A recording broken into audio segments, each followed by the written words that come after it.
اسالك على حاجه كده وتجاوب بكل امانه. لو انت بتحلم في 2024 لحاجه لكهرباء، ايه غير ان انت تدفع الغرامه؟ ايه غير ان انا ادفع غرامه؟ لا، يمكن انا بحلم ان انا في 2024 ان انا ما بحلمش ان انا ادفع غرامه. اه يعني ده مش حلم، ده هو عند ربنا، هو اللي ربنا رايد ادفع غرامه، رايد مش رايد طب انها ده غرامه طب ما بتحلم تدفعش، كل بتحلم حاجه بايه في عند ربنا. 24؟ ايه؟ بتحلم بايه في 24؟ بحلم في 24 بصراحه ان انا ناخد كاس افريقيا مع منتخب.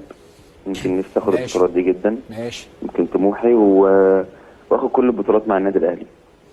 يا رب وان دايما. انا اتجوز بصراحه. في حاجه في الطريق؟ في حاجه في الو. الطريق؟ في جوازه في قريب؟ لا لا، مفيش ها؟ اي حاجه الحمد لله، لا مفيش اي حاجه. مفيش اي حاجه الحمد لله ده يا حبيبي. حلم. ليه؟ ما انت لسه قايل انا نفسي اتجوز. ما والله انا نفسي العظيم نفسي والله وحلمي والله كده، العظيم. بس انا الواحد مبسوط كده عايش مع والده ووالدته وساب الدنيا كلها، يا ابني انت فمبسوط كده لسه قايل الحمد من لله. ثانيتين عايز اتجوز. رجع في يا كلامه. كابتن، ما هو ده حلم بالنسبه لي، ما حلم هو مش عايز الحلم تحققه؟ ها؟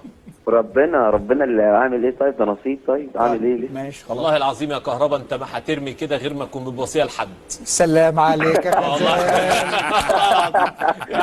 يعني مش هترمي غير ما تكون في حاجه واقفه وانت استغليت القصه افتح التليفون الساعه 11 ونص انا طالع على اون تايم. دي امنيتي انا يعني. هعملها مفاجاه بقى، هعملها مفاجاه. ايوه بالظبط. ماشي ربنا يا رب يكرمك حبيبي كده كده. ويوفقك. كهربا بيقول للزمالك ابقى قابلوني لو خدتوا الفلوس، داخلين في 2024 ولسه مكملين في القضية بتاعت كهربا على حلم ان هم ياخدوا فلوس من محمود كهربا. لما بيسألوا ابراهيم فايق انت حلمك ايه السنة اللي جاية، قال له حلمك تدفع الغرامة، قال له لا مش هدفع الغرامة، انا حلمي ان انا اتجوز باذن الله. تتجوز وتتهنى يا كهروب. كهروب من اللعيبه المحترمه جدا اللي ربنا هيعوضهم خير لانه اتظلم فعلا.